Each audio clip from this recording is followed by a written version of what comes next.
So, what if there is more than what you think of as reality? It really makes you think, doesn't it? It really makes you ask the question. You know, we know so much about what our lives are about and what they're for. We know so much about religion and theology and philosophy. We know so much. There's so much to learn. There's so much to understand. There's so many books, so much wisdom. And yet, what if it's much wider than all of that? What if there's a reality that is so much bigger than everything we think we know? Now, that doesn't mean that we shouldn't make the attempt to know what we know. But it's very important. You know, this song really brings it up for me. It's very important to know that whatever I know can possibly have an alternate ending. That whatever I know may possibly be not exactly correct. Anyone ever figure that out during their life? I'm so certain about this until I'm not. You know, as a teacher, it's fascinating. I pride myself on being the type of teacher that really does. I am just as happy to turn around and say what I said yesterday doesn't make as much sense to me today as it did yesterday. And that now this makes more sense to me. You know, but isn't that what knowledge is supposed to be? Evolving? Aren't we supposed to be evolving in this teaching? Aren't we supposed to be taking what Ernest Holmes said 7,000 years ago, which is what it feels like sometimes, and I was going to say improving, but just moving beyond it? It's what he actually asked us to do. He asked us to say, here's the beginning, now take it. Right? So that's kind of what I want to talk about today. Alternate ending. Alternate ending is a term usually used in movies, perfect for today, the day of the Oscars. I wasn't nominated again. I would have to do something to get out. Alternate ending is a term used usually in movies to describe the ending of a story that was planned or debated, but ultimately unused in favor of the actual ending. Now, as a writer, I can tell you, when you're writing something, as you're on the page, it can go anywhere. But there's something in you that thinks you know exactly where it's going. And I know a lot of writers that talk about knowing the ending before they start, because they're writing to the ending. But you know what? I know a lot of philosophers that do that too. I know a lot of people in this science that take this science that way. I know the answer. Now let me study everything that gets me to that answer. And I don't like that. I just don't like that anymore. I don't need to study everything that supports what I think I know. I'd rather study the things that question what I know and actually ask me to question what I think I know. So that's what I love about this concept of alternate endings. So how does it work in my life? I think you and I know where we're going. I think we have a sense of where our life is going to go. And I think we know what we think we're going to do to make that happen.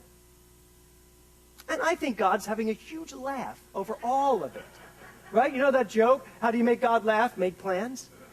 I love that concept.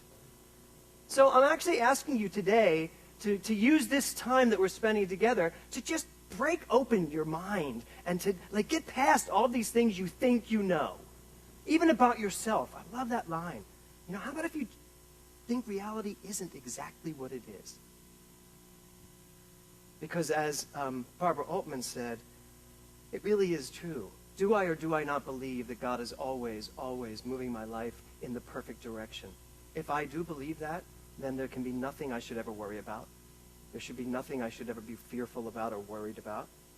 So if I'm responsible for my experiences, and I am, then it makes perfect sense that I'm also responsible for any alternate ending I may choose. In fact, the very notion that there are possibilities such as alternate endings gives credence to the idea that my life is always, always, always a choice. I am always a choice. I'm not a victim to anything. Right here in this moment, I am at choice. Right here in this moment, this talk can go in any direction. I could just forget about what I wrote and just do whatever I want to do. I can do whatever I want to do, and so can you in any given moment. And yet, I don't know that we believe that. I have an ending to this. It says the end. It says namaste at the end of this talk. I know when I get to namaste, that's all she wrote. That's all she wrote. Right? And yet, this can go anywhere.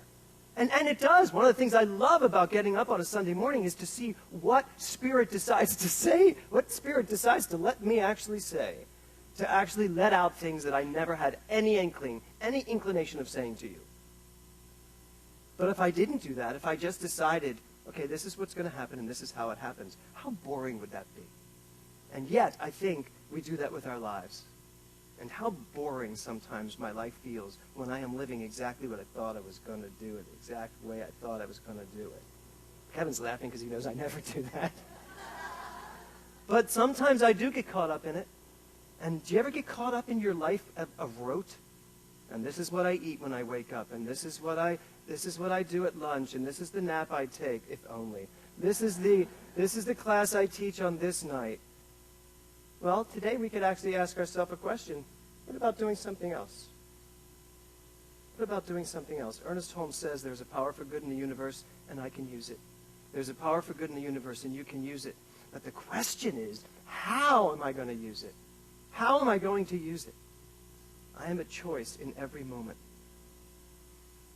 For instance, let's take the example in my life.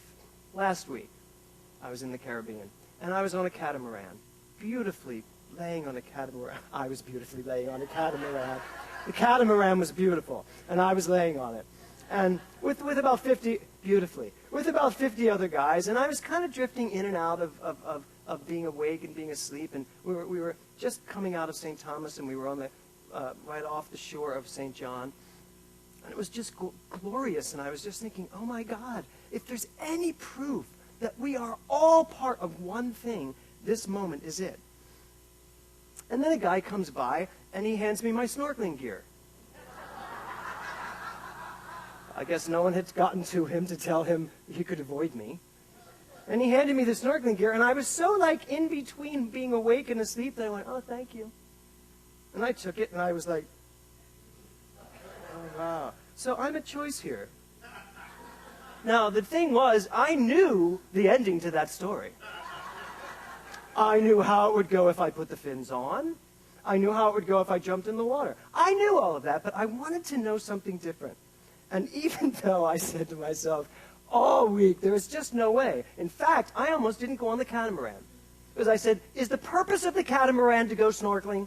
Just tell me. Because if it is, I'm not going. And Kevin said, no, it really isn't. In fact, I'm not even sure we are snorkeling. So, I went to the guy that runs the boat, the catamaran, and I just said, I seem to remember that you have a little dinghy here. I said, so, could you imagine saying that to somebody? You have a little dinghy here, and you're going to take people onto the beach for those of us that don't want to snorkel, right? He goes, well, actually, I'll take you out to the beach, and then you could snorkel in the shallow. And I was like, that's exactly what I want to do. I can snorkel if I can stand up. If I can stand up, I can snorkel. Once again, though, I am so certain of who I am in that moment. Not a good thing, because I was really building towards what I knew was going to be my ultimate ending. No alternate ending. And so I go to the dinghy takes me to the shore, and all these other crazy people are jumping in the deep off the boat and like having this great old time. And I was like the first person on the dinghy. There were like 3 of us on the shore, and Kristen Confer was one too. But then they all put on their fins and started snorkeling out from the shore. I was like, what was the point? Why don't you just jump in? But no judgment here. So now I'm kind of on the shore all alone with my fins and my snorkel. And I thought, well, I can snorkel in this very shallow water. So I am snorkeling in water about this high. I'm seeing a beautiful view of the sand beneath me. And at one point, this one fish came up that was a little big for me, and came along, and I was like, whoa! I jump up, I'm standing, and then I was like, aren't I actually doing this to see the fish? So now again, today's talk is all about you are a choice. I am a choice. I am standing there, fins and snorkel, and going, how the hell did I get here again? I don't need another talk about snorkeling. But I started to snorkel a little deeper out. I could get up to here if I stood up. And I'm snorkeling, and I'm actually finding a really good time about it. And then comes that moment of choice when Kevin comes along, having swum into the shallow end to get me, and said, "You really are missing the most spectacular reef, and it is just breathtaking if you'll just swim out a little bit," which means over my head. And I was like, "Okay, I'll try." So we go. Now he's a little bit ahead of me, and we go, and I swear to God, the whole time I'm going, how far am I from the shore? Where's the boat? How quick will it take me to drown? And I couldn't do it. I just couldn't do it. And Kevin's going, "Come on!" He's like, and I'm like, "No!" And I just swim back to the shore. And here's what happened. And this is what can happen. When you actually challenge yourself, and when you keep asking yourself not to live by what you think you believe, I said to myself, what is wrong with you? What is wrong? Why can't you do this? Everyone's doing this but you. Why can't you do this? What is it? And this voice came up. Well, a lot of things came up first that I avoided. And then this voice came up and said, "Just take the fins off. They're bothering you." I was like, "Oh, the fins." So I take the fins off. I jump back in the water and I start swimming. And I am like a fish. I'm swimming. And all of a sudden I went, oh, the fins were making me feel like I was constricted. Here's this thingy, and here's the fins, and in between was my body freaking out. So I took the fins off, and Kevin said, "You want to?" And Kevin says to me, "You can't do it without fins. You can't swim without fins." Remember saying that? Yeah. Now, the best way to get me to do anything is to tell me that I can't do it. And I said, "Just swim, I'll get there." So I did. I swam out, and I had the most incredible time snorkeling in the deep. In the deep. And he was right. I saw the most incredible things, the most beautiful fish. It was just really awesome. And I was like, that's what it was. It wasn't what I thought it was. It was a whole different thing. So I had my very own alternate ending.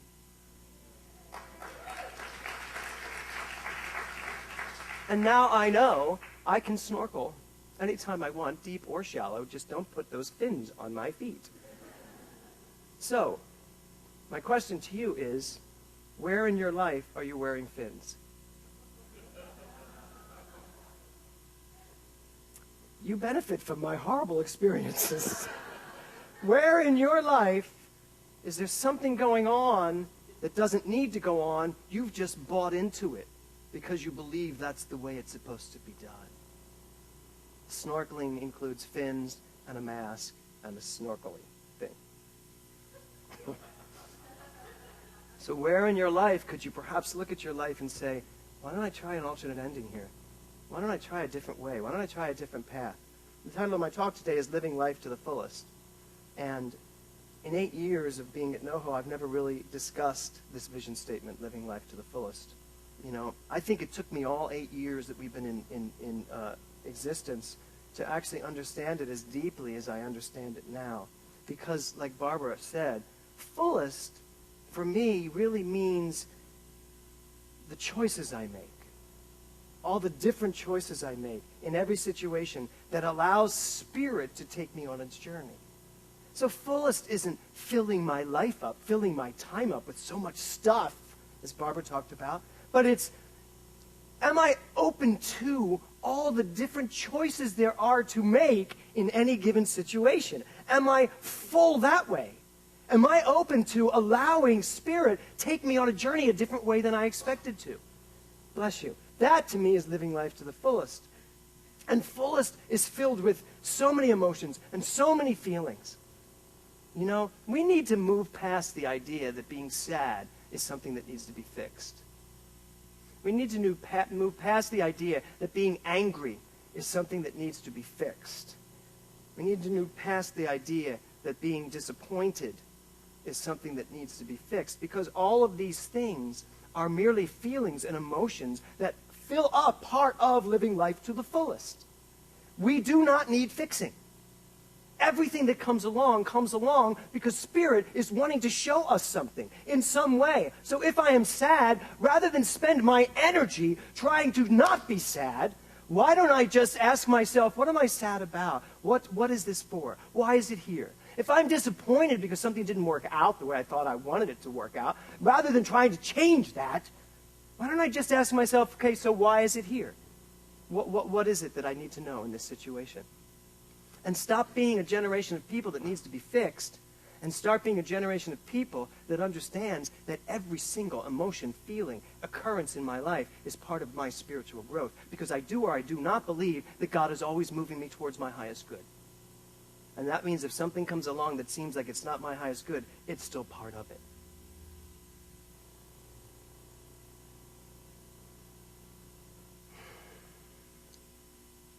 You know, we think that when we're happy, we think that when we're excited, when we're successful, that's full. That's God. Joyful, successful, money, all the great things that we say, that's God. That's when I'm really in tune. And I would like to suggest to us here today that it's all God. Living life to the fullest means I'm willing to live everything to the fullest. I mean, it's all part of life. All of it. This last cruise that I took was very different from any of the other cruises I've ever taken. Yes, there was still underwear night and all that crazy stuff everybody did. I did it too. You know, it was really a great fun time. But there was something else that happened on this cruise that was very different than any of the other cruises. There was a lot of death. There was a lot of transitioning going on around me. I mean, not on the cruise ship, but people found me. I mean, I am the minister on the cruise ship, and people know that now. And they found me, and in 3 separate occasions throughout the week, a couple found me who, one or the other, only had a few months to live. And it, of course, brought an intensity to the cruise that I had not experienced before. Plus, this was the first time I was going on this cruise, and I was going to be doing a scattering of ashes at sea. And I really didn't know the gentleman that I was going to do it for, or the story. I'd been sent a biography of the man who passed. His name is Mellon, and I had met him the year before. And so when I got on the ship, I kept trying to meet with his partner Joe the whole week, and our schedules never mixed. And I didn't meet him till the last day of the cruise, which was the day of the scattering of the ashes. And when I sat with him, first we had the wedding. Paul Katz sang a beautiful song at the wedding, and Kevin did, and it was a beautiful, beautiful wedding at sea. And about 6 or 7 couples getting married. And it was so beautiful, juxtapositioned with meeting Joe and sitting with him in the crow's nest.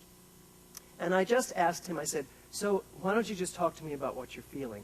And the emotion and the sorrow and the tears that came out of this man, 41 years old, whose partner had passed away just a month or 2 before.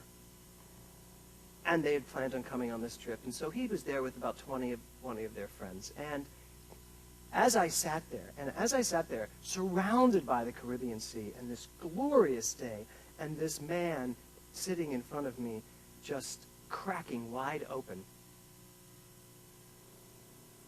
it's where I got the idea for this talk. Because I thought, I could sit here and try to make him happy. I could sit here and try to adjust this feeling that he's having. But who am I to not recognize that this is God doing what God does when God needs to experience what God needs to experience in this given situation? And I said to him, I said, what you're feeling right now, I want you to keep feeling. Allow yourself to feel it. I said, how could you not? And we sat there for an hour, not saying much, just a lot of sobbing. And then when the memorial came about, I was brought to the front of the ship, way down in the basement, to the front of the ship. It's probably not called a basement, but in the front of the ship. And it was a beautiful empty space with a lot of noise, but the wall was, there was a fence, a gate, but the thing had been dropped so that all I could see was the ocean. And so it was quite beautiful. And I was there alone because they brought me there to look at it to make sure I was okay with it. And then they left to go get the party. And I was standing there all alone.